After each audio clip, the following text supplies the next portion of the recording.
Kalau betul-betul nak ajak, saya boleh live trade dengan korang.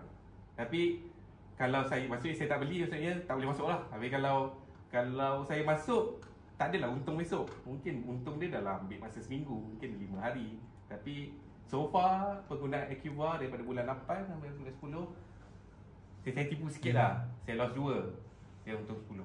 Tapi saya dah dapat balik dah duit saya untuk beli Akiva ni. So saya tak rugi apa-apa lah. Itu je lah nak cakap. Tapi yang betul-betul serius, full time trader, it's no brainer yang ambil. Yang ambil, tahu guna, InsyaAllah Team F5 akan bantu, boleh untung. InsyaAllah boleh untung. Tapi based on market lah. Kalau market memang awuk, kita masuk macam tahun lepas tu tak ada apa-apa lah kan. So nak kena tengok je lah SMA 200 tu. Kalau kita beli saham SMA bawah 200 tu, kita beli sana pun tahun depan pun belum tentu naik. Betul. Itu je lah.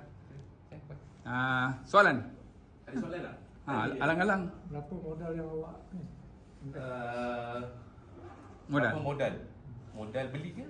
Yang awak Modal masuk market. Okay, modal untuk masuk market, saya sekarang ni saya tak banyak pun. Saya masuk kurang lebih awal-awal tu dalam 12,000 je. Sebab saya bukan full time trader. Saya actually part time saja, tapi saya guna Akiva untuk bantu saya jana duit untuk hobi saya lah. Nanti saya cerita hobi saya apa. Cuma saya 12k, sekarang dah 16k. 16k tu termasuk yang saya dah tolak dengan Kos Akiva. Dengan Akiva tu. So dah maksudnya dah 20 lah. Kalau bukan full time trader, orang yang kerja, so dia still applicable lah.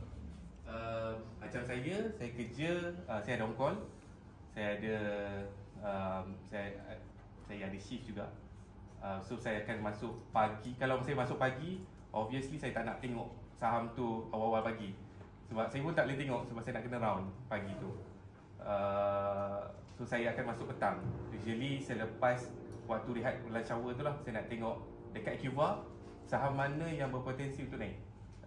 Daripada saya nak kena tengok satu-satu top most volume tu, saya boleh tengok daripada Akiva sebab dia dah shortlist untuk saya.